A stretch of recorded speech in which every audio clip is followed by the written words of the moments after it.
Hola y bienvenidos a Eclécticos Podcast. Soy el licenciado Ricardo Calderón y Eclécticos tiene la intención de perseguir lo interesante, teniendo conversaciones con los abogados y profesionistas que rompen los estereotipos en sus áreas de trabajo, con el fin de que tú puedas desmenuzar toda su experiencia, encontrar la inspiración, herramientas, tips y consejos para que puedas aplicarlos a tu vida diaria y profesional y así llegar al siguiente nivel. Si están listos, comenzamos. En colaboración con el Noticiero Nacional, Periodismo Honesto, juntos llegaremos más lejos. Hola, ¿qué tal? Y bienvenidos de nueva cuenta a el podcast. En esta ocasión tenemos un invitado muy especial, como todos los invitados que hemos tenido a lo largo ya de estas temporadas. Un invitado, un amigo que considero muy especial. Eso me encanta porque ya teníamos pensado este episodio desde hace muchísimo, se nos ha antojado bastante y por fin se está dando. Alex Galicia, ¿cómo estás? Amigo guapo y de moda, como dicta el manual. Eso es todo, esa actitud, con esa actitud me gusta comenzar estos episodios. ¿Qué tal te pinta el día de hoy? ¿Cómo fue tu trayecto a llegar? ¿Qué está pesado? ¿Qué dice el calor? Cuéntame algo. Pues fíjate, mi estimado amigo, que justamente tocando la pregunta es una preocupación que tenía el día de ayer. Hablando del calor, mi estimado amigo, estaba yo viendo las noticias con este asunto de las sequías y el incremento de la temperatura, y estaba leyendo el periódico en la mañana y noté que creo que en España ya hay muertos por el calor y la falta de agua, ¿no? Entonces, eso es lo que venía pensando. Sí. Es que está bien fuerte. Yo me muevo en moto y sí está insoportable. Amigo, antes de empezar tu episodio, no sé si me permitas, creo que para la gente que nos está viendo y escuchando es importante que sepan un poquito de tu semblanza, justo para que vean el calibre de invitado que tenemos el día de hoy. Entonces, si me permites, vamos a darle. Alex Galicia es licenciado en Psicología por la Universidad Autónoma Metropolitana, Unidad Xochimilco. Tiene una especialidad en criminalística, es perito en criminalística de campo, maestro en investigación criminal en ciencias forenses, cuenta con un doctorado en Derecho Penal, doctorado en ciencias forenses, también es psicólogo particular, docente a nivel universitario, cuenta con una maestría y doctorado, a nivel universitario, maestría y doctorado, es conferencista y presidente de Iniciativa IBER para la prevención del delito, donde se brindan capacitaciones a profesionistas y sociedad civil en materia de prevención del delito, se realizan programas y proyectos en materia de prevención del delito y calidad de vida. De verdad un currículum muy, muy vasto. Y creo que es por ahí por donde me gustaría empezar. Vamos a llevar esa charla al día de hoy porque tienes muchas aristas en mi gremio, desde luego con tu doctorado. También tienes mucho contacto con gente que incluso hemos invitado al proyecto. Entonces vamos a empezar por ahí. La pregunta inicial que le hacemos a todos los invitados en este podcast es la siguiente. Mi querido Alex, ¿por qué elegiste estudiar esa carrera? ¿Qué es lo que te llamaba la atención? Y sobre todo, ¿cuál fue los motivos que te jalaron? No sé si venga de familia, quizá en ese entonces México era otro muy distinto, justo para que los estudiantes que nos están escuchando de tu gremio a lo mejor encuentren herramientas, tips, consejos e inspiración, sobre todo en tu historia de formación. Híjole, amigo, tengo dos respuestas al respecto, la corta y la larga. La corta tiene que ver con el hecho de que en la preparatoria, yo originalmente estaba interesado en las áreas médicas por influencia familiar. No es que en la familia haya médicos, en realidad yo soy como el segundo profesionista de la familia, pero la familia veía que a los médicos les iba económicamente bien y comenzaron a impulsar a los sobrinos y pues no se les hizo, tardaron mucho. Y hubo un momento en mi formación profesional, yo estaba estudiando laboratorio clínico en una escuela pública, bivalente me parece que les llaman. Sí. Y hice mi primer examen para la UNAM en medicina y no me quedé. El asunto es que estaba yo todavía cursando la preparatoria en el último semestre y al mismo tiempo estaba estudiando para el examen. Me parece una cosa complicadísima. Sí. No pude, hice mi examen, no me quedé. Y por ahí apareció un momento de crisis, no recuerdo muy bien en qué consistió, pero creo que hay dos cosas clave que no olvido o me las inventé, pero como haya sido, inspiraron la carrera. La primera fue que en la familia tuvimos por ahí un problema, una tensión familiar, entonces yo de repente dije, nada tontos mis tíos porque quieren un médico. Haciendo conteo, pues algún día quieren un médico de planta para ellos, ¿no? Sí. Y además de que estábamos tensos, yo dije, no, lo que no quiero es tener relación con ellos. Era yo joven, estaba enojado con la vida, ¿no? Y en una clase escuché a una maestra que era psicóloga decir que dentro de la ética profesional del psicólogo tenemos prohibido tener familiares. Y yo dije, de aquí soy. Y la segunda, a final de cuentas, pues a uno el amor lo mueve, ¿no? A la edad que tú tengas, el amor lo mueve. Entonces yo estaba enamorado de mi maestra de psicología y estaba enamorado de una chica que hoy les llamamos tóxicas, ¿no? Entonces ellas dos tenían uno en común porque ella era la terapeuta y la otra era la paciente. Entonces a mí me llamaba mucho la atención estas fluctuaciones emocionales que tenía la chica con la que yo salía. Y luego escuchaba las clases de la maestra y fue así como descubrí que eran paciente y terapeuta. Y me llamó mucho la atención porque en una plática que esta maestra dio, dijo que el error del médico es caro, sí, pero en el peor de los casos termina varios metros bajo tierra y en cierto sentido se acaba el problema con la enfermedad, ¿no? Se quedan problemas terrenales que hay que resolver, económicos, etcétera, ¿no? Pero que el error de un psicólogo anda por ahí caminando y anda contaminando gente. Yo dije, tiene mucho sentido. Tiene razón. Entonces eso me puso a pensar justamente en mi familia y que yo la veía como una familia normal, pero empecé a encontrar creo yo que comencé a encontrar el porqué de esas presuntas patologías familiares y de alguna manera aceptar que salud mental, así lo que se le llama salud mental llana, no existe, ¿no? Todos tenemos las patologías y me empezó a interesar la idea de volverme terapeuta y entonces cambié de giro. No fue sencillo porque en aquellos entonces el México era otro y tu servidor pues vive en la hermana República de Valle de Chalco, Estado de México, donde los profesionistas más comunes son abogados, médicos y contadores. Entonces del psicólogo no había mucho conocimiento y de hecho en aquellos entonces psicología en el Estado de México era muy raro escuchar consultorio psicológico. Sabíamos que existían psiquiátricos y yo creo que era una carrera que en aquellos ayeres si existía en los centros urbanos importantes donde había más conciencia de la salud mental. Cierto es. ¿No? Entonces, cuando yo decido estudiar la carrera de psicología, no recibo el apoyo de la familia, yo creo que por desconocimiento de la carrera, porque todo el mundo preguntaba, ¿y de qué vas a vivir? Y yo estaba convencido que de terapia. Entonces comencé a buscar otras alternativas, renuncié a la medicina y empecé a buscar en psicología y por ahí un primo, el primer profesionista de la familia, hijo de la UNAM, me dijo no te metas a la UNAM y yo soñaba con la UNAM, entonces yo dije como ¿por qué alguien de la UNAM me diría que no? Me pareció sospechoso. Él me dijo te voy a llevar a otro lugar, me llevó a la UAM Xochimilco. Y yo siempre sentí mucha admiración por mi primo, entonces yo dije, bueno, pues si él dice, lo ha de decir con razón. Entonces me llevó a la UAM Xochimilco. Qué hermoso plantel. La verdad sí, está precioso. Y lo descubrí después, pero yo cuando lo vi me mostró la escuela y para mí la escuela no significó nada, porque dije, ¿cómo crees que de verla me voy a enamorar? En realidad no me importó. Solo que yo intenté hacer el examen a la universidad y no me quedé en el primer intento. Ya existían las escuelas particulares, pero por la historia de vida de la familia, cuando la familia escuchaba particular, escuchaba precios caros. Y en aquellos entonces sí, porque las únicas escuelas particulares que había eran las caras, ¿no? Hablamos de La Salle, que era la más económica en aquellos entonces, Anáhuac, Tec de Monterrey. Sí. Entonces no era posible costear una carrera particular. No era como hoy, ¿no? Hoy que sí, 700 la oferta pesos, académica 400, está. Sí, por supuesto. Entonces en aquel entonces yo no me logro quedar en la universidad en el primer examen y yo me aventé, no recuerdo cuántos años, pero sé que fueron como 5 rondas de exámenes. 5 rondas. Y yo en lo personal me considero flojo.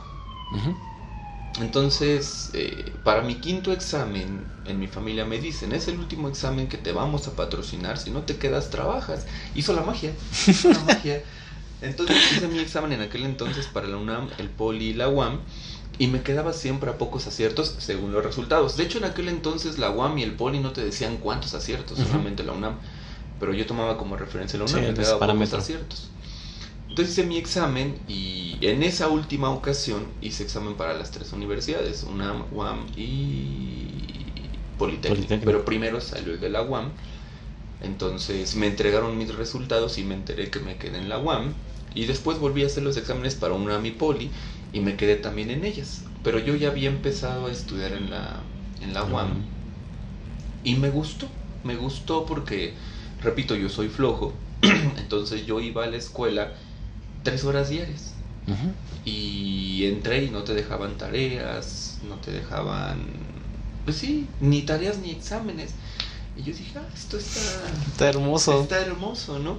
Y en cierto sentido, pues yo desprecié el modelo al principio, porque con el tiempo conocí amigos de otras universidades y yo los veía metidos en las bibliotecas haciendo tareas, estudiando para exámenes, y yo decía, y yo tirado en el pasto, leyendo o dormido, ¿no? En la cancha hermosa que estoy atrás. Sí, entonces una experiencia. La biblioteca, ¿no? Está preciosa también. Sí, y deja tú la biblioteca, y hoy está mucho mejor. Es una universidad que a mí siempre me pareció hermosa, y ahora que tengo la oportunidad de visitarla, los arreglos que le han hecho, una joya. Bella. Sí.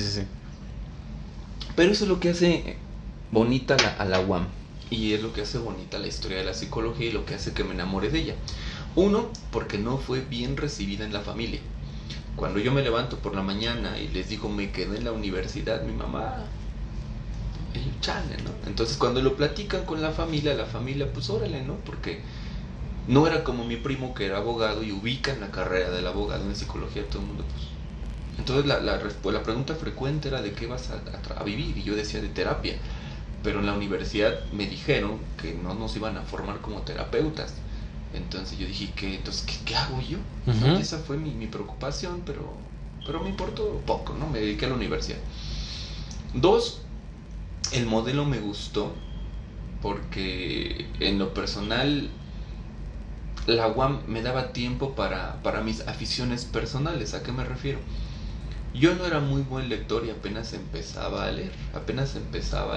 Te digo que el amor me mueve, ¿no? Tuve por ahí una noviecita, yo iba a la prepa, ella ya iba a la universidad, y yo la escuchaba hablar con sus amigos y decía, saben mucho, ¿no? Entonces esta chica fue la que me introdujo a la lectura. Yo empezaba a leer y leía novelas, y lo bonito de la UAM es que leías el texto, te dejaban un texto, terminabas y te dedicabas a lo tuyo, la verdad, y lo que voy a decir a lo mejor contradice algunos aspectos de la historia, pero yo nunca pude terminar de leer un texto en la UAM, jamás. Yo leía 3-4 hojas y me daba sueño. Entonces, pero lo bonito de la UAM es que los maestros nunca se fijaron en eso, sino que ellos nos motivaban a participar, a hablar o a reflexionar. Me costó mucho trabajo entender la psicología porque yo venía de una formación muy cuadrada en laboratorio clínico, que es médico, ¿no? Y en la medicina es causa y efecto, y en la psicología por ahí hay un psicoanalista, no es psicólogo, psicoanalista, Jacques Lacan, que lo encontró muchos años después. Él tiene una frase que dice: yo no puedo hablar con una persona que no entienda que una cosa significa una cosa, pero que también significa otra diferente. Entonces cuando yo entré a la psicología me costó mucho trabajo entenderlo, porque el discurso puede significar muchas cosas según se configura. Sí. Pero ya que le encontré el modo, a mí me gustaba mucho participar. En casa no era yo una persona que escucharan mucho porque yo traía mis ondas. Mis papás solamente llegaron hasta la secundaria, mi mamá en el mejor de los casos, y ya los temas de preparatoria en adelante no había con quién platicarlos en casa, entonces sentía como un vacío ahí. Sí. Pero llegar a la universidad y que los maestros motivaran la plática, el debate, la discusión, fue una cosa preciosa. Otra cosa bonita de la UAM es que me dijeron que no me iba a dedicar a la terapia, pero que éramos psicólogos sociales, y yo no entendía qué era eso, pero sonaba importante. Y cada trimestre, porque el módulo, la educación es trimestral, cada trimestre nos dejaban un proyecto de investigación. Entonces nos decían los maestros, este trimestre vamos a hablar de la familia, ¿no? Y yo creo que por eso es que acabé también en el derecho y todo eso, porque lo que hacían los maestros era darnos un montón de textos, pero no eran textos de psicología, eran de política, de economía, de sociología, eran muy multidisciplinarios. Entonces era muy interesante observar la educación, la familia, la política, la economía desde múltiples enfoques y en el debate y todo el mundo con sus experiencias, cada quien tenía algo que aportar y el maestro nunca te decía que no. Y eso fue una formación que a mí me llamó la atención porque en las escuelas con el sistema tradicional, si no manejas el autor del profesor estás mal. Si no repites el discurso que dice el científico, estás mal. Y el profesor de la UAM, yo no sé si así funciona en otras universidades como la UNAM o el Poli, yo hablo de lo que he visto. Cierto es. Pero era que si no repites lo que el profe dice, estás mal. Entonces apagaban como tu iniciativa, tu curiosidad. Y en este modelo UAM no, tú decías algo y el maestro no te decía que no, te replicaba con preguntas, pero ¿por qué? ¿Cuál es tu razonamiento? ¿Cuál es tu evidencia? ¿No? Y lo bonito es que no despreciaban los conocimientos que tú traías aunque no fueran científicos. ¿A qué me refiero? Que de repente podíamos decir, es que como dijo José Saramago en su novela Ensayo sobre la ceguera, y no era que el profe te dijera alto, eso no es ciencia, ¿no? Adelante, ¿no? Y por ejemplo, actualmente yo me dedico a la docencia en las escuelas particulares y sí llego a ver que algunos colegas en la formación de los alumnos sí son de no, pues que eso es religión, eso no tiene que ver con la ciencia, eso sí, no es. Ajá. Entonces yo digo, híjole, ¿no? Entonces eso yo lo disfruté bastante porque nos mandaban al campo y creo que eso fue lo que me dio madurez y es uno de los consejos que yo a veces le doy a mis alumnos psicólogos, pero creo que el consejo al final no lo aplicas hasta que no lo necesitas. Y la UAM no esperó a que lo necesitáramos, nos llevó al campo y en el campo tú entrevistabas gente, hacías investigaciones y empezabas a darte cuenta que lo que decían los libros sonaba bonito, pero que en la realidad no ocurría así, no ocurría así, ¿no? Y eso me gusta porque creo que es una de las cosas que le dan poder a mi forma de dar clase hoy, a mi forma de entender la ciencia, ¿no? Que es por ahí una lucha que tengo de repente con algunos colegas. Ya tocaremos el tema. Entonces escuchar historias de toda la gente que yo iba a entrevistar, niños, adolescentes, adultos, empresarios, profesionistas, ricos, pobres, te empezaba a llenar de una multiplicidad de enfoques que al final terminaban por nutrir tu vida, ¿no? Yo, por ejemplo, en ese momento escuché, recuerdo un matrimonio, porque mi familia pasaba por momentos de tensión, estaban teniendo problemas, mis papás traían la onda de que se iban a separar. Entonces yo escuché dos cosas importantes en ese entonces, ¿no? Te platico uno de los ejemplos. Sí, claro, claro. Uno de ellos fue que teníamos que preguntarle a la familia sobre su filosofía de vida, ¿no? Y justamente coincidió que uno de los módulos que estábamos trabajando en la UAM eran sobre la familia. Entonces a mí me confundían los textos porque, insisto, yo traía una formación médica y la formación médica es causa-consecuencia. Y en la formación médica una cosa es verdad y todas las demás son mentira. Entonces yo estaba como obsesionado con el quién de todos los autores está diciendo la verdad, quién está mintiendo, ¿no? Porque unos defendían el divorcio, otros estaban en contra del divorcio. Y cuando tú tienes una mente tan cerrada por la educación, no decides porque estás esperando que el científico te diga cuál es la solución. Yo recuerdo que llegué con mi padre y un día le dije, ¿por qué no la dejas, no? Yo veo que sufres, ¿por qué no la dejas? Y él dijo, pues porque es tu mamá, porque yo la amo y yo la elegí. Y yo ya estaba del lado del divorcio, ¿no? Entonces cuando escucho digo, ¡ah, la madre! Y me quedé con la filosofía, ¿no? Que le di mal uso, porque me meto por ahí 10 años tóxicos, ¿no? Sí. Pero la puse en práctica. Creó un paradigma cuentas, ¿no? Sí. Sí, pero aunque a mí no me haya funcionado del todo bien en ese sentido, que no fue exitoso, sí fue un consejo importante que de repente uno podía proporcionarle a las personas y les resolvías la vida, ¿no? Recuerdo que en otra ocasión yo platicaba, y esto se lo digo a mis alumnos, no sé si me entienden, no me entienden, yo creo que sí, pero la falta de experiencia no te permite vislumbrarlo. Sí, claro. todo, ¿no? Yo les platicaba que, por ejemplo, yo desde la preparatoria siempre he soñado con casarme y con tener hijos. Y yo veo que en la actualidad pues mucha gente dice que no, contrapuntea, ¿no? Sí. Pero yo recuerdo que en la preparatoria yo decía de una vez, ¿no? Por X o Y razón no se hizo. O sea, fui irresponsable, pero no tuve problemas, repercusiones, ¿no? Entonces, en la universidad tuve el gusto de platicar con un hombre con una pareja, casados, con los hijos, y los entrevistamos por separado. Entonces la mujer platicaba todo lo que sufría en el matrimonio. Es que mi marido me maltrata, me grita, a veces me pega, me insulta, no me toma en cuenta. Y ahorita ya le pusimos nombre a eso, ¿no? Le llamamos no me valida. Pero en aquel entonces no existían esos conceptos, pero sí existían los dolores y los sufrimientos, ¿no? Y es que, y platicabas con los hijos, y los hijos enojadísimos con el padre, es que no va a las fiestas del Día del Padre. Y yo le agarré coraje a ese hombre, dije, pinche mono. Cuando platico con él me cuenta una historia que me da un revés, ¿no? Y él me dice, es que los padres pagamos un precio caro, ¿no? Dice, yo me casé con mi esposa con todo el amor del mundo. Cuando éramos novios, éramos felices, salíamos, pero yo nunca consideré, por obvias razones, falta de experiencia, no te casas todos los días. Claro. Yo nunca consideré que casarme iba a cambiar mi vida, porque cuando era mi novia, bien o mal mis suegros, pues cubrían gastos que yo no podía cubrir y cubrían tiempos en los que yo no estaba. Si yo no tenía dinero, le hablaba a mi novia y le decía, no puedo verte hoy, te veo mañana, y no pasaba nada, ¿no? Pero cuando ya te casas, lo que sucedía es que yo tenía que llegar todos los días a mi casa, y ese no es el problema. Que yo me di cuenta que yo tenía que darle lo mejor a mi esposa y a mis hijos, y me metí a trabajar. Y me metí a trabajar por amor a ellos. Pero llegó el momento, platica él, que yo trabajaba todo el día, llegaba cansado, traía yo el estrés del trabajo, mi esposa el estrés de la vida, porque también hacerse cargo de una casa no es sencillo, mis hijos el estrés de la escuela, y me di cuenta que solamente llegábamos a compartir la casa, la cama y los problemas. Entonces cuando yo estaba de buenas, tenía yo energía, no estaba yo con la familia, tenía yo mejor relación con los compañeros del trabajo, porque ahí se me iban todas mis energías positivas. Exacto. Y yo llegaba a la casa bien destruido. Entonces él me decía, yo estoy consciente que a veces no pude evitarlo, y sí le grito a mi esposa.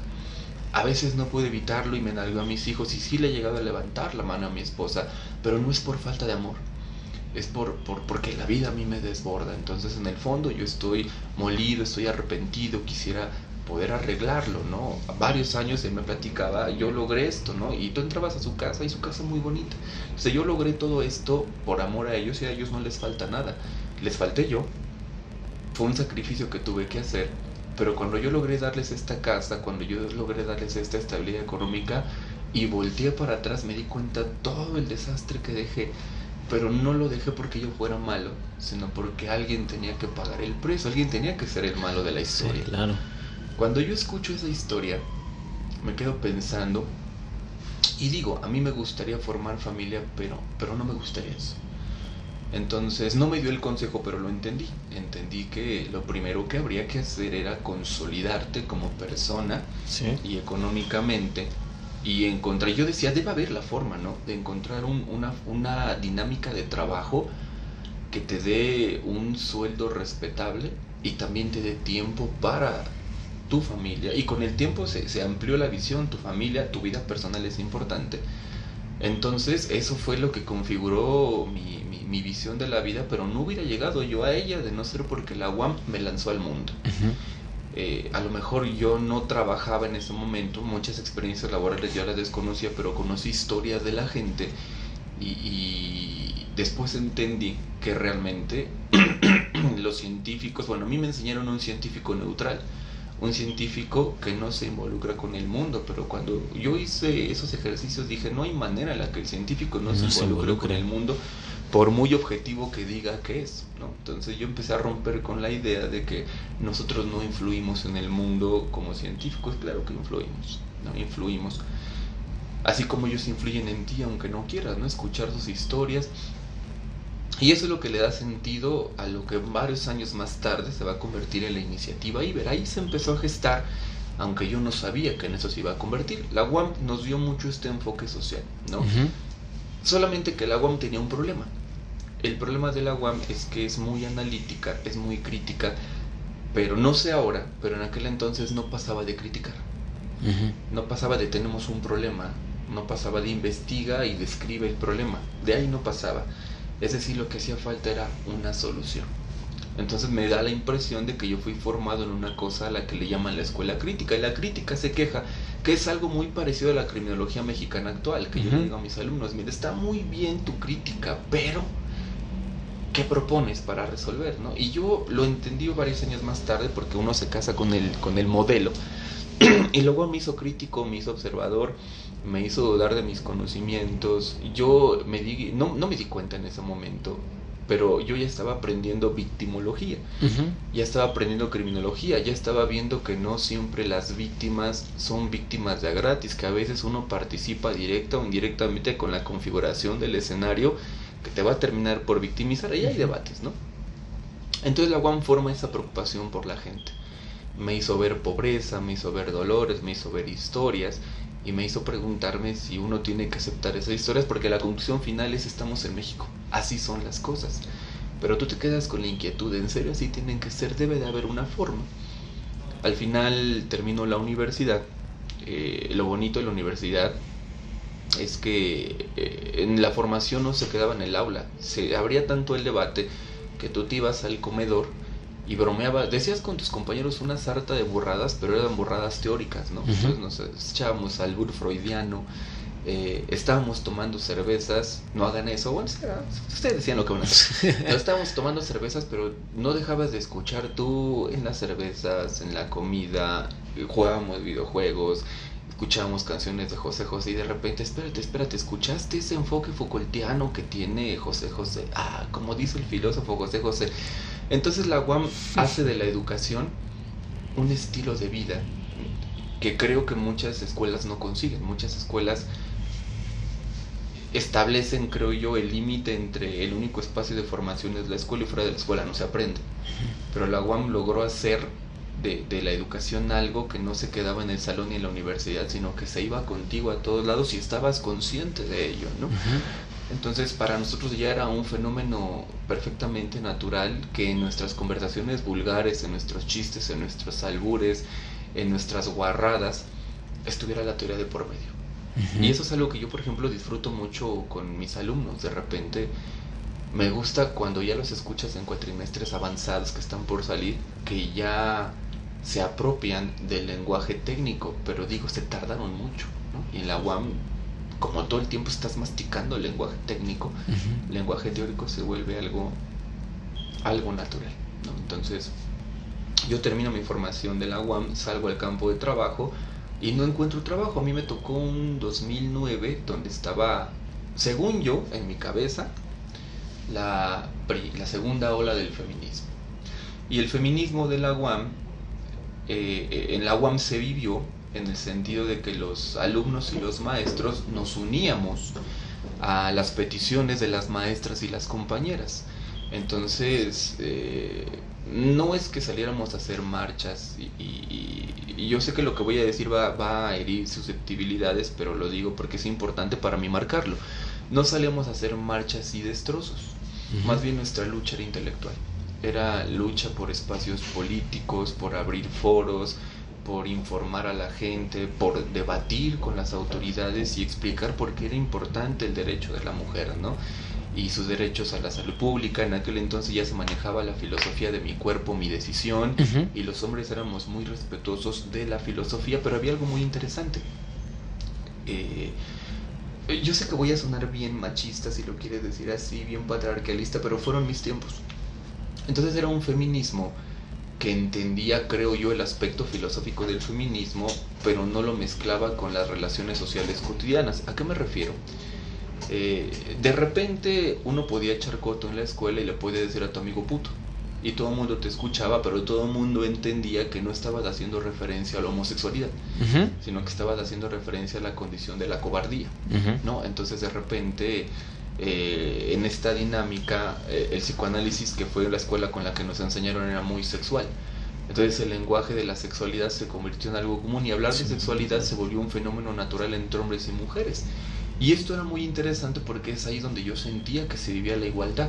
No era que habría que reprimirnos, era que podíamos hablar de iguales a iguales y no se sentía una invasión, una falta de respeto, De repente ellas podían llegar y nos decían, no, y es que fíjate que yo tengo un novio y me pasa esto, ¿no? Y nos platicaban su versión femenina, nos permitían vernos a nosotros mismos. Había ahí... Sí, una dialéctica interesantísima, ¿no? No era como yo soy mujer y tú no opinas de las cosas de la mujer. Era esta dialéctica de que entendíamos que los sujetos se construyen los unos a los otros y lo masculino es masculino porque hay un femenino y hay otros géneros, ¿no? Ciertas.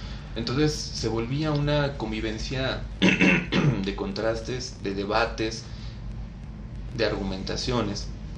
Te platico esto porque bueno, en aquellos entonces yo termino la carrera y el gobierno, por política, empieza a solicitarle a empresas particulares y públicas que equilibren las fuerzas de trabajo. 50% hombres, 50% mujeres. Eso fue lo que a mí me impidió conseguir trabajo, porque me tocó el momento en el que la preferencia para equilibrar las fuerzas políticas eran para las mujeres, ¿no? Que al principio nos pareció una cosa maravillosa, yo decía chale, pero no lo sufrías porque estabas casado con el movimiento, qué bueno, ¿no?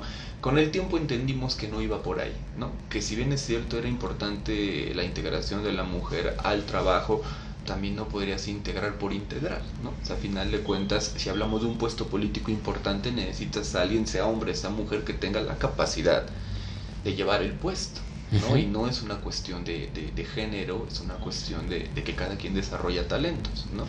Pero ya los reveses de esa decisión aparecerían años más tarde. Entonces yo no conseguí trabajo.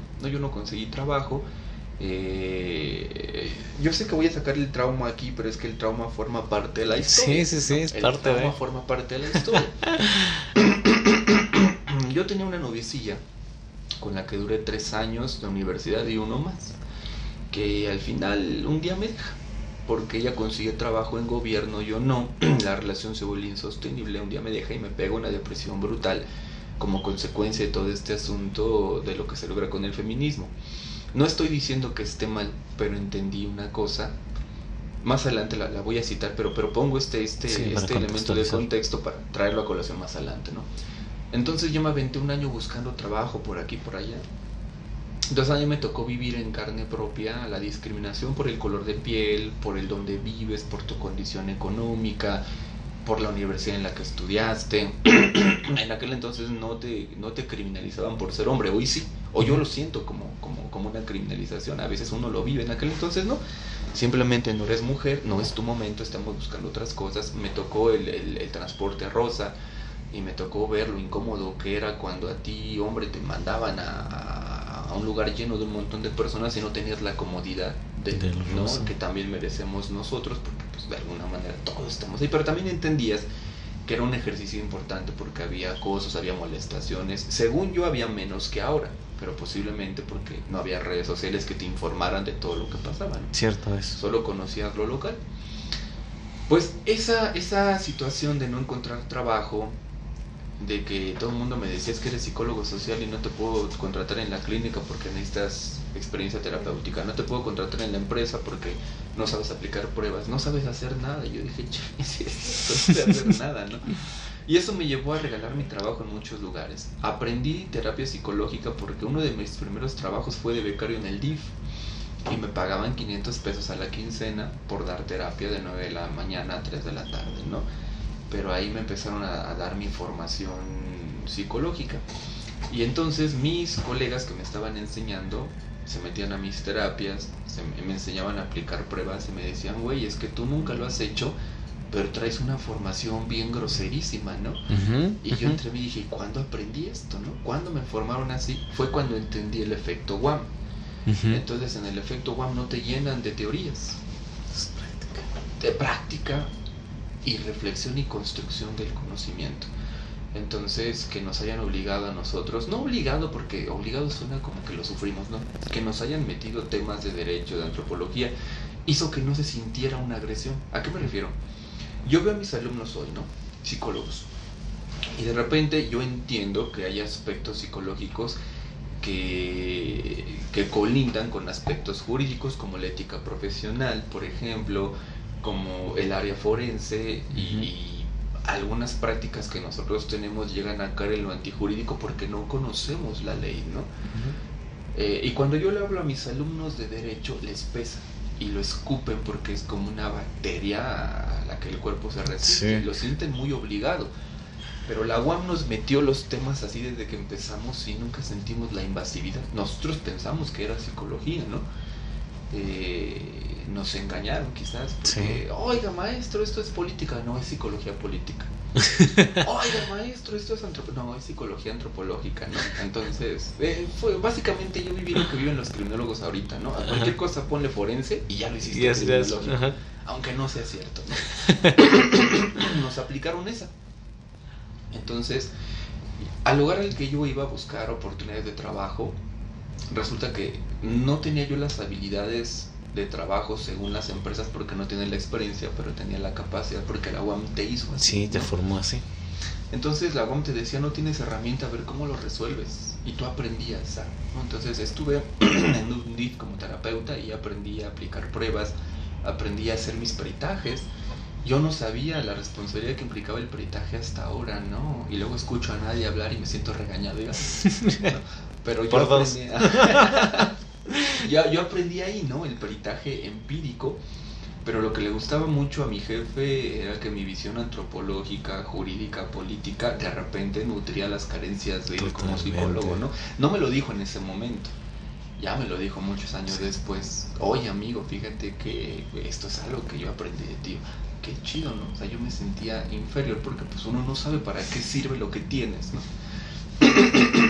Posteriormente, un segundo trabajo que tuve fue con la Sociedad Mexicana de Autismo.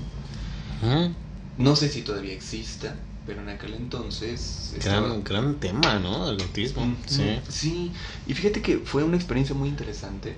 Porque el que me invitó a trabajar ahí, a aprender, porque no trabajé ahí, nunca tuve la oportunidad, fue el presidente de la sociedad, el licenciado Luis Vilar Andrade, que tuvo un hijo autista. Y él platica, cuando yo llevé a mi hijo con los especialistas me dijeron, la neta, tu hijo está dado a la tristeza, yo que tú lo meto en un hospital psiquiátrico y lo voy a ver 15 años después a ver si no se ha muerto. Entonces dice que él estuvo visitando diferentes países buscando tratamientos para su hijo y fue como conoció gente, y fíjate lo interesante, conoció gente que no está en los reflectores, que hace cosas importantes, pero como no hace las cosas que el discurso hegemónico pide, pues no son apoyadas. Entonces se logró encontrar a mucha gente que hacía trabajos de neurorehabilitación sin saber que hacía neurorehabilitación, porque fueron padres que tuvieron hijos con autismos, con lesiones cerebrales, entonces de retraso mental, y cada papá hizo lo que pudo desde su profesión para ayudarle a su hijo, y él recopiló esto hasta que encontró en Estados Unidos un lugar llamado el Instituto para el Desarrollo del Potencial Humano, y él aprendió ahí cómo darle tratamiento a su hijo, le gustó el sistema, se lo trajo a México, y con él aprendí neurología, con él aprendí neurorehabilitación, con él aprendí técnicas conductistas. Entonces la pobreza, la necesidad me llevaron ahí. Terminé también como encuestador de la UAM, trabajé también para el INE, fui director de una AC, director de nombre porque no te pagaban, ¿no? Nada más te pusieron porque alguien tenía que dar la cara. Fui director de una AC y ese fue la experiencia que me trajo al área forense. Me dieron el trabajo como psicólogo y yo ganaba lo que cobraba de terapia, y ahí se cobraban 30 pesos de terapia. Entonces yo trabajaba de 7 de la mañana a 8 o 9 de la noche por 30 pesos la terapia, y a veces me botaban las terapias los pacientes, ¿no? De lunes a domingo. Me ganaba yo una miseria. Pero ahí llegaban casos interesantes, no llegaban problemas de conducta, no llegaban problemas de lenguaje, le traigo a mi hijo porque fue abusado por su abuelo, su padre. Y yo decía, no digas, esto es algo más complicado que terapia, esto implica responsabilidad jurídica, y me empecé a preocupar. ¿Cómo asesoro a mi paciente? ¿Debo yo decirle que tiene que denunciar, que no tiene que...? Yo tenía dudas, ¿no? Entonces noté que los problemas psicológicos son algo más que solo problemas mentales, ¿no? Entonces llegaba el paciente y yo le decía, bueno, sí podemos arreglar su problema psicológico y vamos a necesitar este material, es que no tenemos dinero. Bueno, vamos a necesitar este especialista, es que no tenemos acceso al especialista. Bueno, hay que decirle al papá, el papá murió. Entonces empiezas a enfrentarte a una realidad compleja. Y yo dije, yo necesito saber de muchas otras áreas. Porque había pacientes que solo tenían el dinero contado y no podías estarlos mandando a hacerse estudio y consultar un montón de especialistas. Entonces yo dije, necesito saber un poco de todo para que cuando el paciente venga pueda darle una asesoría lo más precisa posible. Sí. Porque por ética profesional se supondría que si llega alguien contigo y te pide el servicio y tú te das cuenta que tiene una necesidad más importante que tu servicio, tendrías que canalizarlo cuando hay impedimentos económicos. Pero eso dice la ética, la pobreza dice otra cosa diferente, ¿no? Entonces, o la avaricia, o la ambición, no sé. Entonces yo me encontraba con pacientes a los que yo les pedía que fueran con un abogado y de repente el abogado pues les exprimía, ¿no? Pero no atendía necesidades primarias, los mandaba con un psiquiatra y el psiquiatra los medicaba, ¿no? Entonces nadie era capaz como de decir, sí es de mi área tu problema, pero es más importante que resuelvas esto. Y a mí me daba un pinche coraje, ¿no? Entonces un día caminando por la calle encontré un anuncio que decía diplomado en criminalística. Uh-huh. Y yo leí y vi que les enseñaban psiquiatría forense, que les enseñaban algo de derecho y les enseñaban algo de psicología forense. Y yo no sabía qué era la criminalística y diga hechos de tránsito. Y yo como dije, pues esto es delito, a lo mejor me sirve, ¿no? Entonces mi ignorancia me llevó a la criminalística. Así fue como acabé estudiando criminalística. Estuve apoyando por ahí a un maestro en la Venustiano Carranza, levantando cadáveres. Es interesante por el morbo, pero llega el momento en el que al menos a mí no me apasionó. Uh-huh. Después me dediqué a vender libros, aprendí a vender libros y también lo deshonesto que uno puede llegar a hacer cuando vende un producto que no es confiable, ¿no? Pues bueno, eso fue lo que amplió mi currículum y ya traía otras formaciones. Laboratorio clínico, psicología social, que estaba hecha de todo y de nada al mismo un Transformer, tiempo. Sí. Una criminología, pero sin el área jurídica, sí. ¿No? Y criminalística. Pues no conseguí trabajo de nada, de todos modos, de nada. Al final por ahí conocí a una persona con la que tuve una relación duradera de varios años, que tenía una hija. Te platiqué que yo tenía deseos de una familia y dije, de aquí soy, ¿no? Entonces no estoy muy seguro si llamarle juntarme o no, pero supongo que 10 años ya representan eso, ¿no? Entonces yo decía, con lo que hago no puedo sostener este gasto, porque ya había tenido la experiencia de que una pareja previa me había dejado porque no tenía yo la posibilidad, ¿no? Yo me preocupé, dije, no puedo con este gasto, necesito hacer algo, y fue como acabé en la docencia, porque no había trabajo en ningún lugar para mí. Al final una escuela particular me aceptó. Me fui de bruces porque mis alumnos eran hijos de personajes importantes de Chalco. Espero no herir susceptibilidades, pero eran una banda de inútiles, uh-huh, que solo estaban en esa escuela porque no los querían en otros lugares y esta escuela pues les iba a garantizar que acababan su carrera, ¿no? Y empecé a ver la prostitución educativa, que a mí en lo personal me molestó mucho, pero no podía yo hacer nada al respecto porque pues, era mi única fuente de dinero. Y con el tiempo tuve la oportunidad de ser tomado en cuenta. Bueno, fui tomado en cuenta por varias universidades que me metieron a dar clases en pedagogía, y yo de pedagogía sabía nada, ¿no? Así que ponerme a leer para aprender. Y luego educación, y luego sigue. Y entonces yo era como el comodín en las escuelas porque me daban lo que se les daba la gana, y eso a mí me obligó a aprender. Pero lo bueno del modelo UAM es que el modelo UAM me dio herramientas para poder sostener un aprendizaje multidisciplinario. Ajá. Y además a las prisas, porque tienes que tener la clase para el otro día, ¿no? Uh-huh. Y un día encontré en una universidad que estaba buscando docente para criminología, y decían, se busca docente para psicología criminal. Y yo dije, pues qué tan difícil puede ser eso, ¿no? Metí mi solicitud de empleo, dije, ya traigo formación como perito en criminalística, tomé la materia de psicología criminal, de psiquiatría forense, puedo. Voy a preparar mi clase, la presento, me aceptan y me dan estadística criminal. Dije, no me jodan. La materia que o nadie quería o nadie dominaba. Uh-huh. Estadística. Entonces yo en la universidad, en la UAM, sí hice estadística, pero la UAM era más de estudios sociales. Sí, exacto. Pero aprendí a hacer estadística, y esa universidad, Estado de México, me dio la oportunidad de conocer la criminología. Uh-huh. Y me gustó el campo, dije, Entonces empecé como cualquier profesionista a interesarme en la criminología porque traía un discurso muy interesante, que él estudia el delito. Y yo en un momento decía, es que yo no veo la diferencia entre criminología y lo que yo aprendí en psicología social. Yo no veo absolutamente ninguna diferencia, ¿no? Pero mis colegas me decían, ¿cómo crees? Claro que hay diferencia, ¿no? Y pues no la veo. Explícame, ¿no? Y hasta la fecha no la veo. Pero pues, se empezaba a engrandecer la criminología. Pero lo que me gustaba de la criminología, y fue una cosa que aportó a mi vida, fue la victimología y el enfoque criminológico como tal, ¿no? Y entonces empecé a entender cómo funciona lo multidisciplinario. No me costó trabajo porque la UAM ya nos había formado así. Y lo que vi es que en ese lugar yo tenía la oportunidad de volver a hacer lo que yo hacía en la UAM, multidisciplinaridad, y me encantó. Entonces comenzaba yo a dar mis clases. Y de repente a mis alumnos les hablaba de psicología y luego de política y luego de economía, y tenía maestros que decían, este pinche es un charlatán porque habla de todo, y un especialista de todo es un especialista de nada, ¿no? Entonces yo me sentía desvalorizado, inclusive sí creí que era yo bien charlatán, ¿no? Y decía, ¿en serio?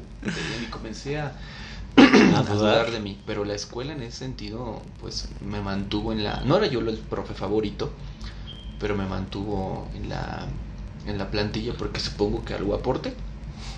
Me mantuvo en la plantilla y eso fue lo que me llevó a estudiar la maestría en investigación criminal, y me fui con la sorpresa de que aprendí absolutamente nada en la maestría. No sé si porque enseñan de la chingada, no sé si porque el plan de estudios es malo o porque la formación UAM básicamente hizo la magia. Exacto. Porque dando clases en criminología, y a veces me daban clases de criminalística, cuando yo llego a la maestría los maestros comienzan a darte clases, había cosas que yo no sabía, pero pues porque ellos llevan años, ¿no? Pero la parte más importante de la materia no era yo desconocedor de ella, ¿no? Entonces yo sufrí la maestría porque me pareció un robo, caro además. Y me di cuenta de que muchos de los compañeros que yo tenía, y aquí viene mi preocupación, ahorita vamos a llegar a Iber, me di cuenta que muchos de mis compañeros de la maestría ya eran trabajadores de campo, ministerios públicos, peritos, y yo los escuchaba y yo decía, pues es que él es el experto y de él voy a aprender. Si no aprendo del maestro, aprendo de mi compañero. Y los escuchaba y decía, no digas, esas son las personas que están al frente, ¿no? Al frente, y me empecé a preocupar, ¿no? Pero bueno, también tiene mis preocupaciones económicas. Bueno, estudié ahí criminalística, estudié ahí maestría en ciencias forenses. Conocí autores que fueron importantes. No digo que los maestros que tuve hayan sido malos, creo que sería un juicio muy abrupto, porque solo teníamos 3 clases por materia. Entonces, los maestros hacían lo que podían con 3 clases. En 3 clases tenían que evaluarte, ¿no? Y además era un modelo del tradicional, de que yo te dicto y es lo que te pregunto en el examen. No, realmente no era difícil. Esa maestría creo que si no la pasas es porque de plano es muy, muy, muy, muy irresponsable. Sí. Pero cualquier persona la pasaría, ¿no? Pero hubo varios maestros que su filosofía de vida me gustó. El día de hoy son amigos. Y me aprendí más de la filosofía de ellos que de sus clases, no porque fueran malos profes, ya escuchándolos por fuera, desenvolviéndose en el área forense, dices, la cosa cambia, ¿no? Pero el modelo educativo no. Eso me ayudó a dar más clases en criminología, y ahí fue donde empezó a gestarse Iber, porque yo un día me puse a pensar, no me llegó la epifanía, estaba yo, voy a inventar esta parte de la historia, pero no la epifanía es cierta. Estaba yo sentado, supongo, en mi historia estaba yo sentado, quizás tomando una cerveza, quizás tomando un helado, o a lo mejor sufriendo por amores, pudo haber sido. Son 3 opciones muy viables. Sí, las 3 me gustan. Estaba yo sentado y de repente recuerdo que un alumno de psicología contento me dice, profe, ya me voy a titular de psicología, y yo, bueno, ¿y qué vas a hacer? Yo quiero ayudar a mucha gente. Y yo escuchaba eso y yo era feliz, ¿no? Pero después dije, a ver, espérate. Y me puse a contar cuántos años llevaba dando clases yo ahí y cuántas generaciones había visto yo egresar. Y entonces noté que año con año egresábamos un chingo de psicólogos, egresamos un montón de abogados, egresamos un montón de personas que contribuimos a mejorar la situación de vida de las personas, pero que eso no estaba sucediendo. Sí, exacto. Dije, entonces tenemos un montón de psicólogos que orgullosos hablamos del éxito que tenemos con el paciente. Y sí lo tenemos. Pero cuando observas desde lejos el efecto que tú logras no se ve en la sociedad. Entonces yo decía, algo falta ahí. Porque estamos teniendo éxito con el paciente, pero la vida se está descomponiendo, ¿no?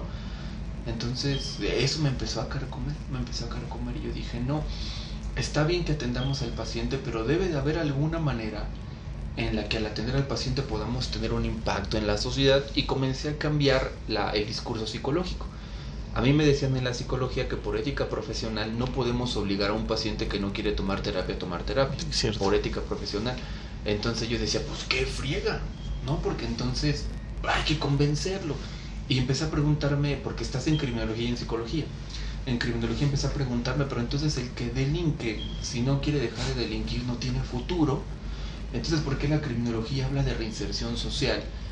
Creo que la lógica es la misma, ¿no? Si no quiere ser reinserto ni cómo. Y me empezó a comer la situación, y yo decía, no, algo se puede hacer desde psicología. Y empecé a hacer prácticas con mis alumnos y me los llevaba al campo, ¿no? Y les decía, a ver, tienes un alumno que tiene problemas de la conducta, ¿qué vas a hacer? Y llegaban conmigo y me decían, es que este es mi plan de trabajo, profe, perfecto, hazlo. No puedo porque el papá no quiere. Y me di cuenta que los profesionistas de repente construimos límites. Y fue cuando escuché al criminólogo crítico, fue cuando dije, este es el error que estamos cometiendo en la criminología, que tenemos estudios, tenemos muy buenas ideas, pero el pero es que el gobierno no da recursos, es que no hay instituciones, es que no contratan gente. Y yo decía, no hombre, si nos vamos a esperar, no acabamos nunca.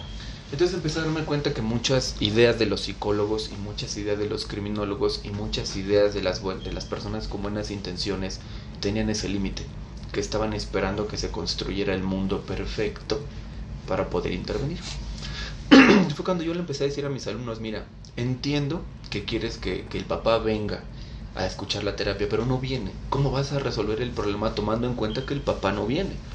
Entonces mis alumnos se reenojaban, es que eso no dice el libro. Pues no, pero para eso estamos nosotros aquí, porque la ciencia tiene límite y nuestro trabajo no es venir a replicar, Y me amargué.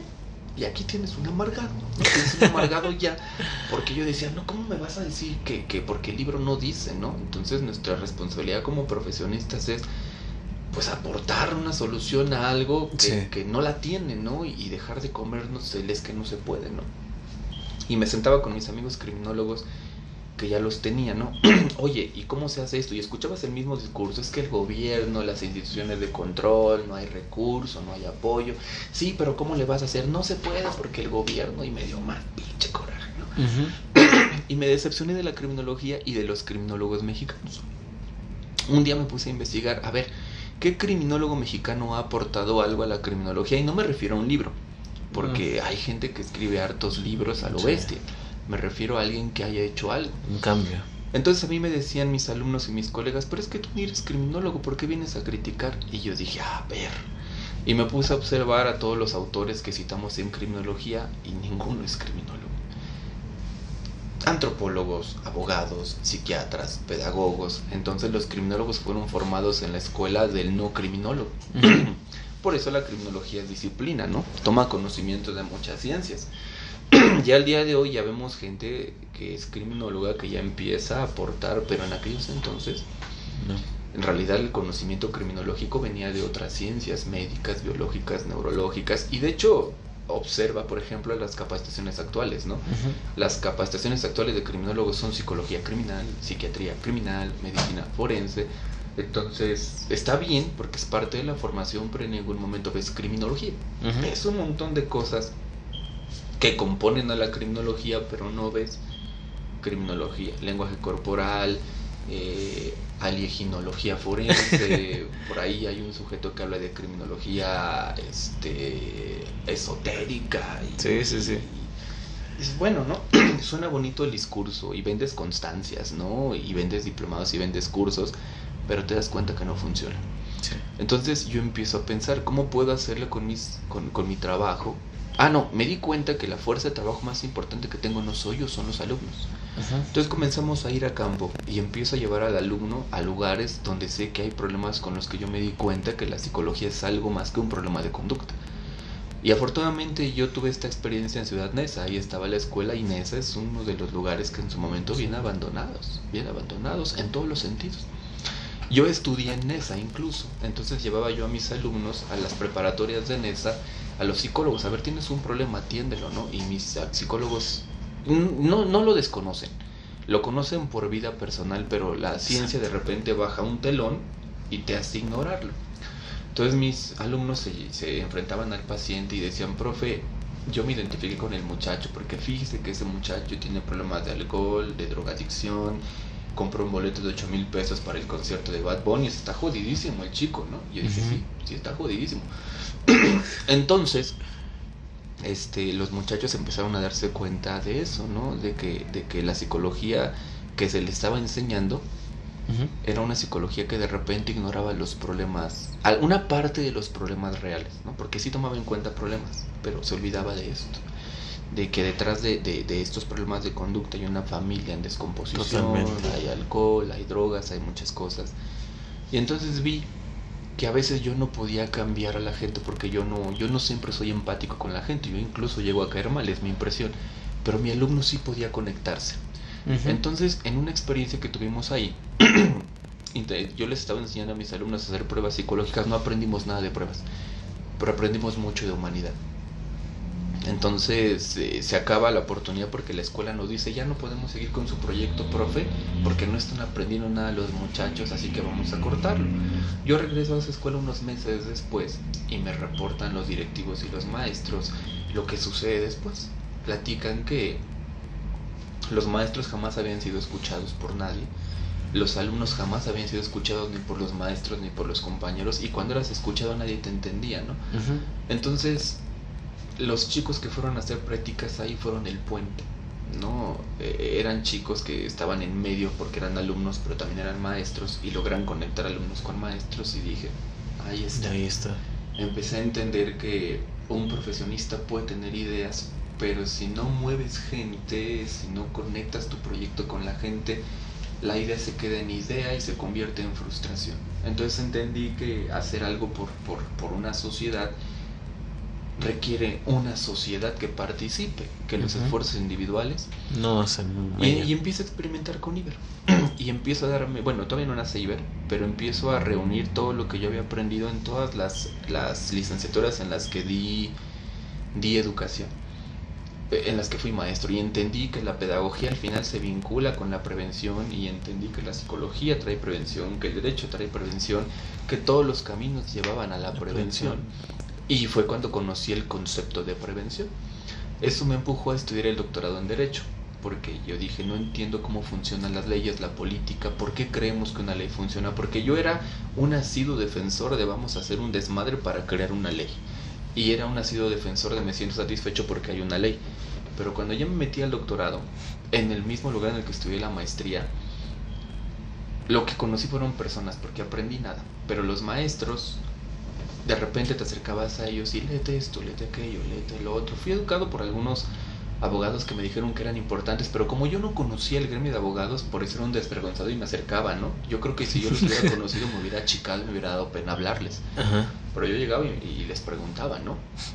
Entonces después me dijeron, güey, es el magistrado, ¿cómo le hablas de tu hija? Pues qué verdad. Me decía el magistrado, y ni siquiera sé que es un magistrado, ¿no? Pero suena importante, ya.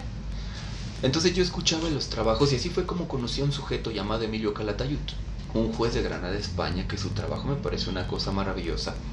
Conocí los trabajos de Claude Roxin, que muchos colegas abogados dicen, eso es una porquería, a lo mejor, pero a mí me inspira su idea y creo que no estaba tan errada, me gustan algunas cosas de las que él maneja. Conocí un poco del discurso de Carbonell, que también dicen que está dada la tristeza, pero para alguien que no conoce del área, pues lo que puedas agarrarte es bueno, es suficiente, ¿no? Por ahí tuve el gusto de empezar a conocer el aspecto jurídico del Marqués de Beccaria. Empecé a entender algunas cosas que dije, pues sí, política criminal, política criminológica, prevención. Y esto sí es cierto. Empiezo a platicar mis inquietudes con algunos amigos, y mi primer pregunta, la pregunta que le da nacimiento a Iber, fue la preocupación de preguntarle a mis maestros del derecho, bueno, pero ¿qué hacemos con un familiar que es delincuente? Y el planteamiento era el siguiente: los psicólogos solo podemos atender al familiar si el familiar quiere venir a consulta, o si los papás o alguien rastrea que hay un problema y te lo trae a consulta. Pero si no quiere venir a consulta, me parece que hay una zona muerta, porque te entera del familiar delincuente hasta que delinque. Totalmente. Y lo ponen a disposición. Entonces yo dije, hay una zona desperdiciada entre la prevención que se hace en la escuela, maestros, pedagogos, médicos, y el ejercicio del derecho, ¿no? Del derecho penal. Entonces esa inquietud me carcomió y comencé a preguntarle a la gente, ¿qué hacemos? Y yo le preguntaba a los abogados, pues si tienes un familiar delincuente, el artículo dice que hay que denunciar, y que si eres familiar directo no tienes la obligación de... Y yo preguntaba, pero si lo denuncio, ¿qué sucede? Pensemos que me entero que mi familiar es secuestrador, ¿qué sucede? Pues bote. Y yo decía, no inventes, pues con razón no lo vamos a denunciar, ¿no? Entonces yo empecé a apostarle a que seguramente hay algo que podemos hacer que no implique necesariamente el bote. Entonces creo que ahí está, y creo que entendí, según yo, a riesgo de equivocarme, que ahí es donde está el trabajo del criminólogo, en esa zona gris que no cubren los maestros, los pedagogos, los psicólogos, porque nuestra ética profesional y nuestro campo de acción está ahí, pero no entra el derecho todavía, porque el derecho actúa cuando ya se comete, ¿no? El presunto. Entonces creo que ahí entra el criminólogo, y fue cuando entendí que esto era importante. Y comencé a platicarle a la gente, a mucha gente. Me dijo, es interesante tu idea, pero me la pasaron por el arco del triunfo. Hasta que un día, sentado en unos tacos con la que era mi pareja en aquel entonces y con una amiga planteando el problema, nace el nombre de Iniciativa Iber. De hecho, Iber nace de las ¿cómo le llamamos a esto? Nace de la primera letra de cada uno de los nombres que componen a los miembros originales. Si pienso así, me enojo con el proyecto. Pero al final de cuentas me gustó que al final de cuentas la palabra bear hace referencia al oso. El oso es un animal que a mí me encanta, me parece inteligente, me parece noble. Alguna vez viendo el documental científico de Tierra de Osos, te plantaban un oso que era humano, un oso que en su camino al autorreconocimiento se conoce como persona, y fue lo que a mí me moló en el nombre, y así es como nace Iber. Según yo, es la versión corta de cómo nace Iber. Así es, con todos mis prejuicios, porque no diré que tengo yo las respuestas correctas. A lo mejor, si me escuchan criminólogos, abogados, me dirán estas que rebotas de... Pero yo alguna vez leyendo un libro de Haruki Murakami encontré una frase, no dice estrictamente así, pero más o menos dice así: si yo leo lo mismo que leen los demás y entiendo lo mismo que entienden los demás, me vuelvo uno más. Cierto es. Y un día, viendo otro documental científico que se llama Guerra Mundial Z, uno de los actores de la película dice, aquí en este espacio aplicamos la regla del... Ay, no recuerdo la regla, pero consistía en que si 9 hombres estaban de acuerdo en algo, la obligación del 10º hombre era dudarlo. Entonces yo dije, yo quiero convertirme en el 10º hombre, ¿no? Porque veo que a muchos nos da mucho miedo contradecir nuestra propia ciencia, criticarla, porque te echas encima el gremio. Pero yo dije, yo quiero ser el 10º hombre, y me puse a revisar las historias. No, pues tampoco es cierto, eso es mentira. Cuando yo me pongo de repente a leer cualquier texto... ¿Pero? Después de una falla técnica regresamos al podcast. ¿Estábamos en? Sí, por supuesto. Te comentaba que todas estas experiencias y todas estas filosofías, yo sé que las obras filosóficas que cites son películas, pero al final de cuentas creo que una de las cosas más importantes que tenemos como seres humanos, antes que nuestra ciencia y nuestro conocimiento, es nuestra filosofía, ¿no? Cuando vamos a contratar a alguien para un trabajo, no solo creo que lo primero que nos interesa saber es quién es y cómo piensa. Ya después vemos los estudios. Entonces creo que la filosofía es tu carta de presentación.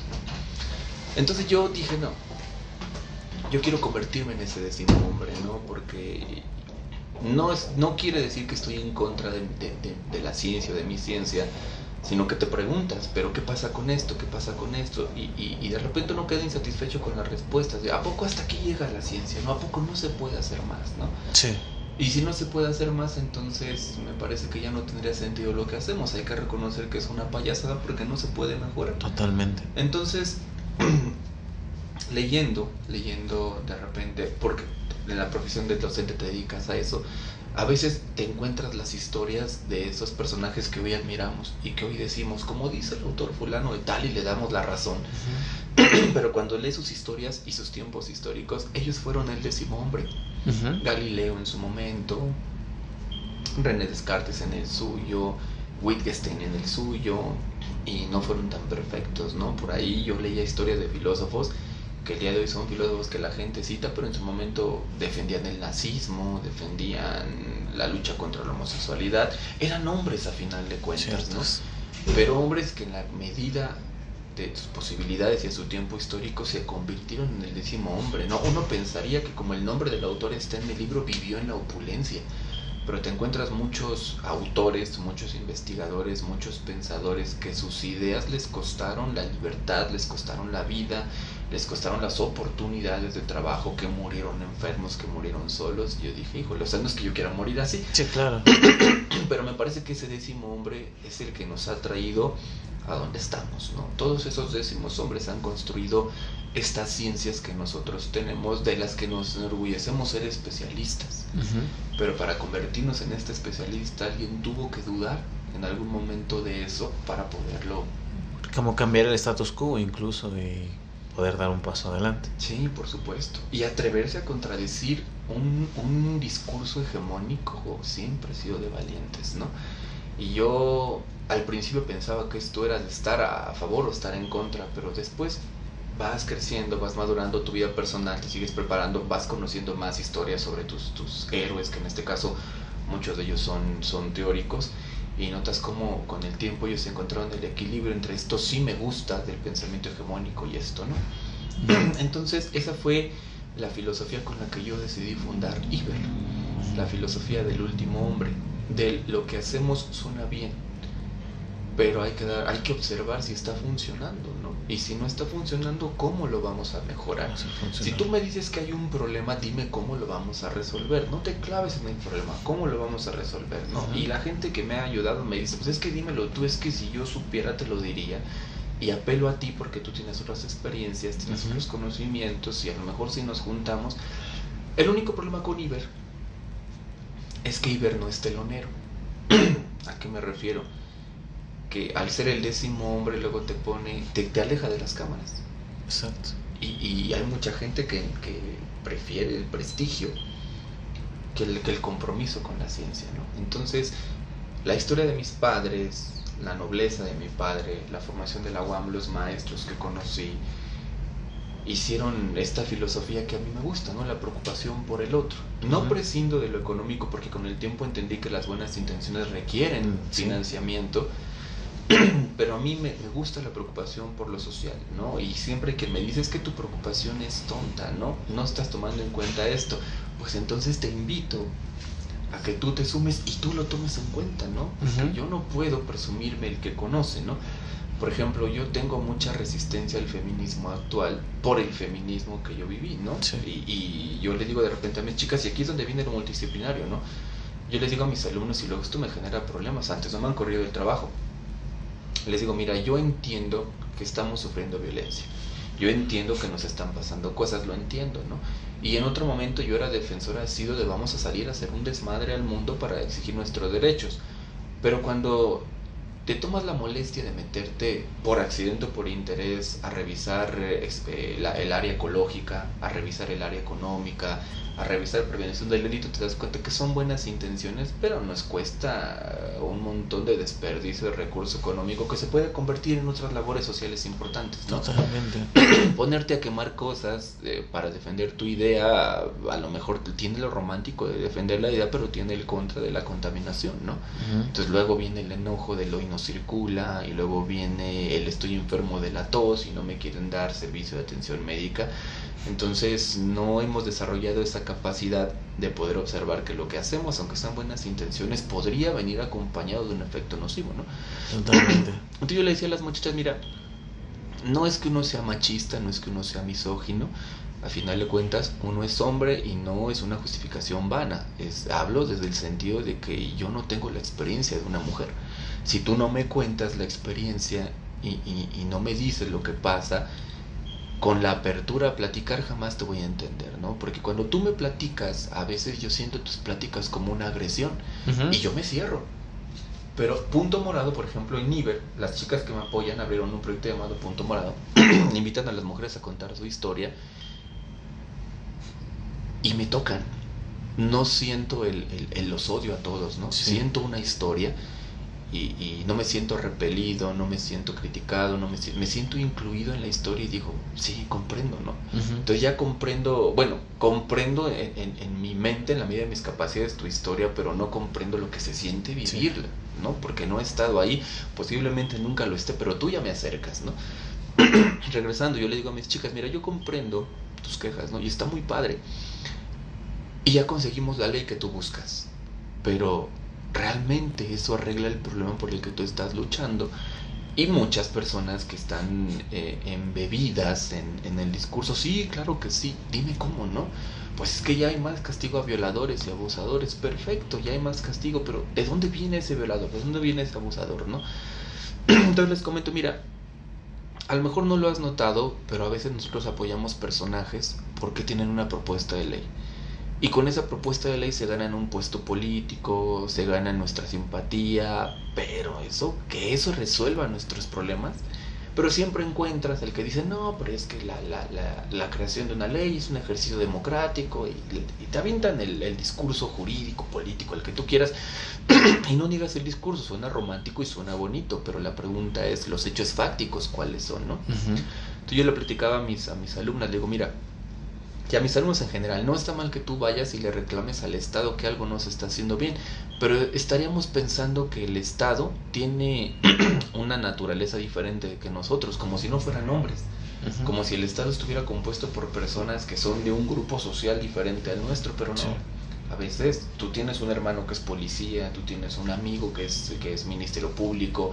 Esa persona que está en el poder es amigo de alguien, papá de alguien, hijo de alguien. Algún día tú, le digo a mis chicos de criminalística, le digo, tú te quejas de la injusticia, pero la persona que va a ir a defender a una víctima eres tú. Y si no tomas con seriedad tu formación, al final cuando se quejen del Estado se van a estar quejando de ti porque tu trabajo no está bien hecho. Es que el Estado dejó salir al delincuente, pero ¿tú qué hiciste para evitar eso, no? Porque al final de cuentas, yo les platico, estamos en un sistema de oralidad. Y en el sistema de oralidad, si bien es cierto, interesan los hechos, también el argumento y la forma en la que lo presentas es importante. Totalmente, ¿no? de acuerdo.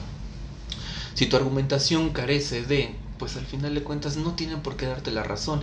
Y yo he escuchado una suerte de jueces que dicen, es que yo veo a la persona y me consta que el sujeto merece cárcel, pero no puedo venir a juzgar por mis tanates. Yo tengo que juzgar con apego a lo que me presentas, sí. Motivar y fundamentar a final de cuentas, ¿no?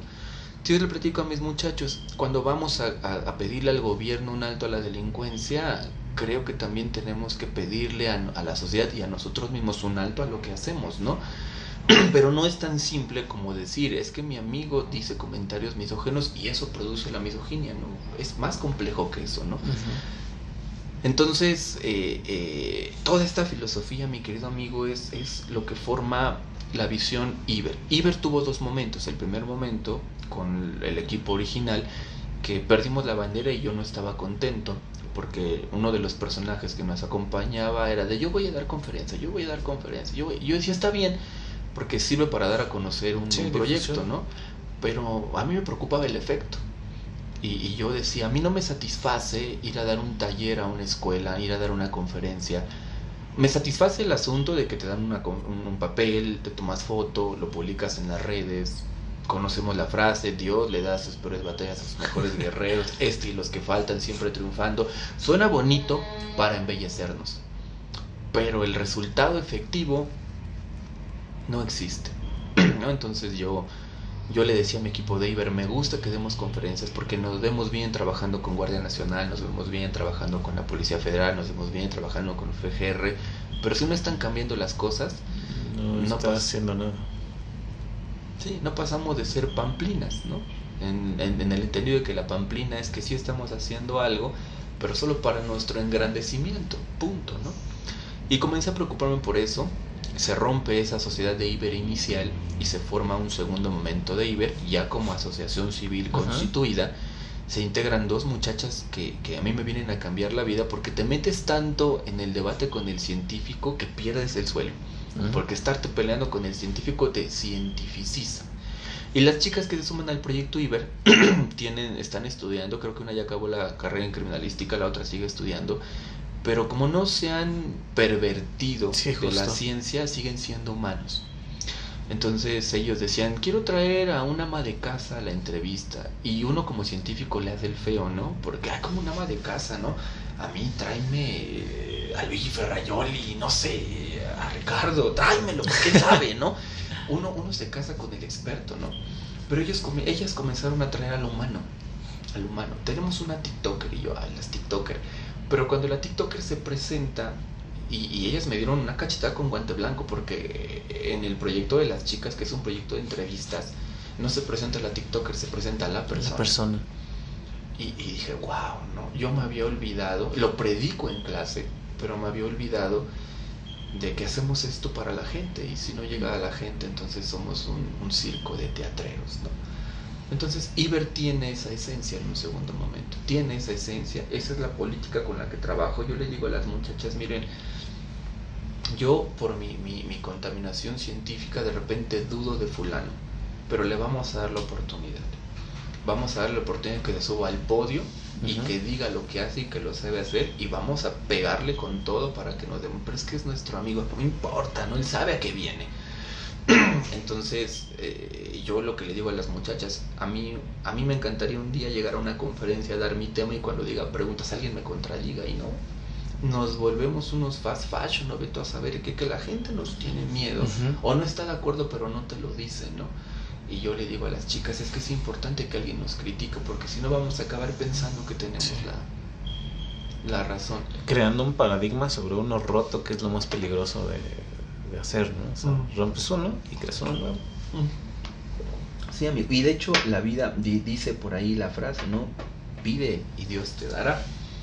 Independientemente del aspecto religioso, el aspecto filosófico. Y ahí tengo a Nadia, ¿no? Entonces Nadia me rompe el paradigma acá que puede, y yo me da un coraje, ¿no? Pero digo, bueno, ¿no? Bueno. Otra vez por dos. y de repente llego a espacios donde encuentro personas como tú, como el maestro Toriz, que a lo mejor, para no hacerte quedar mal, no te lo dicen en público, pero se sientan contigo, amigo, yo no estoy de acuerdo con esto. O luego se suben al escenario y le entran y empezamos a darnos con alegría, ¿no?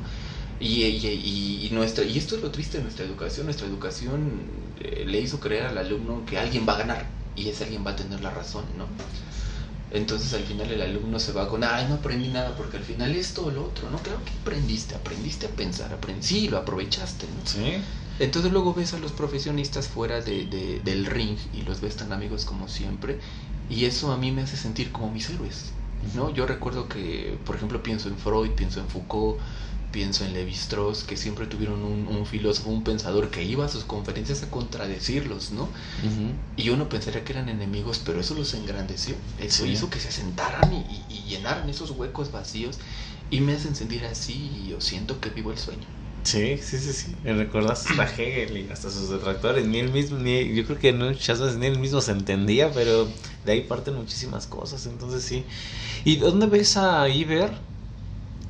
Nos hablas de dos momentos. Obviamente uno inicial, que ahorita ya está, bueno, por lo que veo, punto morado. Es creo que ahorita como la piedra de la corona, ¿no? Lo que más movimiento está generando. ¿Qué sigue? Pues mira, te voy a ser franco. Todo esto me ha puesto en mi lugar, y he pensado que no quiero. Tengo una meta fija, ¿no? Que me gustaría perseguir, pero quiero que la otra parte de Iber simplemente florezca sola. ¿A dónde nos lleve? Sí. En un momento original yo pensaba que era un instituto serio, ¿no? Y por seriedad puro cientificismo, ¿no? Pero estas chicas vinieron a ponerme en mi lugar, trayendo humanos. Entonces hemos tenido invitados ahí, profesionistas que no te hablan de yo soy el que sabe, esta es mi historia.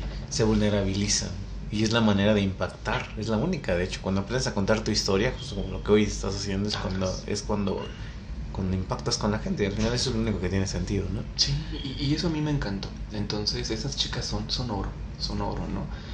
Tienen la atención de Lee, queremos hacer esto, ¿no? Y yo digo, qué atención que me pregunten, pero chicas, es su proyecto, créanselo, hagan con él lo que consideran adecuado. Simplemente de repente les coacheo, no hay que cuidar esto, ¿no? Por ejemplo, yo les platicaba, yo no les di nacimiento a Punto Morado, pero creo que di la idea. Yo les comentaba, chicas, yo quiero un espacio, a ver si podemos trabajar en él, donde podemos invitar mujeres, ¿no? Que cuenten sus historias. Pero no quiero mujeres que se dediquen a victimizar si no es por grosería. Sí, ¿no? sí, sí. Porque a final de cuentas creo que muchos medios de comunicación y a veces muchos institutos científicos serios utilizan el dolor de la gente para vender. Para vender, ¿no? El caso de Bani, por ejemplo, fue una de las muestras, ¿no? Un montón de conferencias, cursos y talleres, ¿no? Análisis del caso de Bani, forense, criminológico, jurídico, ¿no? Y decía, Dios mío, ¿no? Yo les comentaba, bueno, yo no quiero un espacio donde la gente venga a victimizarse, ¿no? Quiero un espacio donde si la gente sufre, sea gente que haya salido adelante, porque lo que requerimos es mostrarle a la gente figuras que muestren esperanza, ¿no? Que no nos hagan creer que el final del camino es vivir en tu victimización y vivir quejándote toda la vida, ¿no? Y lo comento porque, repito, el feminismo de ahora es muy diferente que el que yo viví. En el que yo viví, mis compañeras eran sufrimos, pero vamos a hacer esto, vamos a hacer esto, ¿no? Y el de ahora yo lo siento más como sufrimos y me voy a tirar a sufrir más para que alguien venga y me... Victimismo horrible, ¿no? Ajá, y habrá por ahí quien me descalifique, ¿no? Pero mi experiencia es esa y yo cuento la historia desde mi punto de vista, ¿no? Y entonces yo les comentaba, si podemos invitar gente así o podemos invitar gente que a lo mejor no haya sufrido pero que haya hecho cosas importantes, sería genial. Y ellas le ponen el nombre Punto Morado. Y de repente se trajeron a la TikToker fulana y tal, y luego a la TikToker fulana y tal. Y yo tengo cierta reticencia con los TikTokers porque en el medio forense hay un montón de influencers que hacen una cochinada de trabajo, ¿no? Yo tenía mi reticencia, pero ellos, repito, presentan al humano. Y yo dije, genial, ¿no? Por ahí tuvieron ellas el latino de invitar, por ejemplo, a una chica, me parece que se llamaba Jessica, que consiguió una beca para Stanford, pero no tiene dinero y anda buscando cómo conseguirlo porque quiere ir a Stanford y de ahí a la NASA, sí, vi, ¿no? que lo compartieron, sí. A mí me parecen historias geniales, sí, ¿no? sí. Geniales. Y cuando yo escuchaba a la chica contar su historia y la veía feliz, uno se piensa, ¿y en qué momento yo dejé de serlo? Sí, ¿no? exacto. ¿En qué momento dejé de serlo, no? Yo empecé a decir, yo quiero hablar de Iber como ella habla de su experiencia, ¿no? Entonces lo que ellas hacen me purifica, ¿no? Y a veces me da un pánico entrar a sus pláticas porque digo, híjole, a ver qué voy a aprender esta vez, ¿no? Sí. Y a veces ellas hablan las invitadas hablan de cosas que hasta a mí me lastiman, ¿no? Porque yo digo, sí, yo hice eso, o yo hago eso, ¿no? Una catarsis horrible, ¿no? Y a mí me parece maravilloso. Entonces, Punto Morado es algo que yo dejo en manos de ellas y me gusta que florezca. Sin duda, en ese sentido no tengo algo pensado. Lo que ellas quieran hacer a mí me parece perfecto porque entienden la esencia. Conocen un montón de gente, conocen un montón de historias. La otra parte de Iber. Yo a Iber lo imagino y espero se pueda hacer una realidad algún día. No me importa si yo no la veo, pero me gustaría que